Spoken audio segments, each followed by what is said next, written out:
Meu nick é Arquinha, eu sou entry do MBR e por trás do nick meu nome é Luana Arcanjo.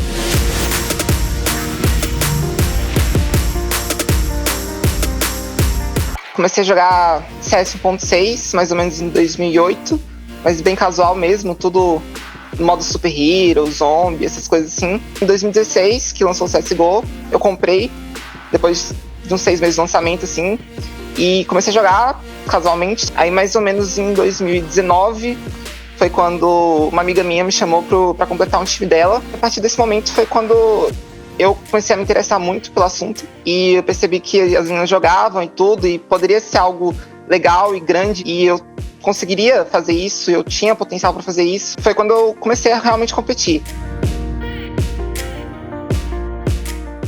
Entrar no MBR é a maior coisa que eu fiz até hoje, assim. Eu vou lembrar disso o resto da minha vida. É incrível. Estar num time com apoio do Itaú muda completamente minha vida de uma maneira que eu posso focar e ter o CS como profissão, principalmente no meio feminino, que isso é muito difícil ainda de conseguir esse tipo de coisa para as mulheres.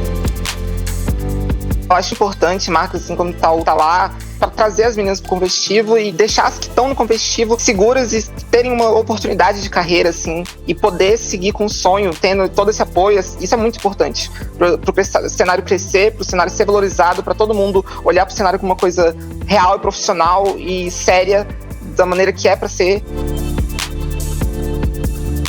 Quando eu comecei, já estava começando a ter esse engajamento das mulheres no game em geral, tanto quanto players, comentaristas, e aumentou exponencialmente a visibilidade. Isso é muito importante, tipo, ter as meninas castando jogos de meninas e estarem lá botando a cara pra bater, assim. Eu acho que agora o cenário só tende a crescer aí, principalmente depois de ter não só sobrevivido, como tido sua maior ascensão nos 2 anos mais difíceis da humanidade, assim. Mais meninas estão entrando, mais oportunidades estão sendo criadas, todo mundo olhando e vendo como coisa maravilhosa que ele é e pode ser.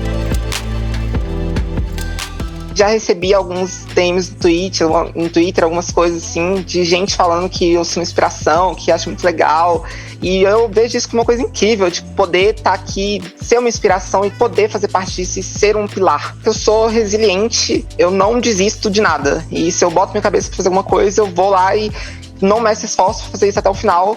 E isso se reflete muito no jogo, que eu acho que é muito importante isso, você focar pra performar o melhor possível sempre e tá lá ganhando as coisas. É o principal motivo de eu ter chegado até aqui. Pra mim foi mais uma questão de realmente saber que é o que eu quero, saber que é o meu sonho, correr atrás disso, independente das dificuldades, e fazer acontecer, fazer valer a pena e tentar até o final. Meu nick é Arquinha, eu sou entry fragger do MBR e por trás do nick meu nome é Luana Arcanjo.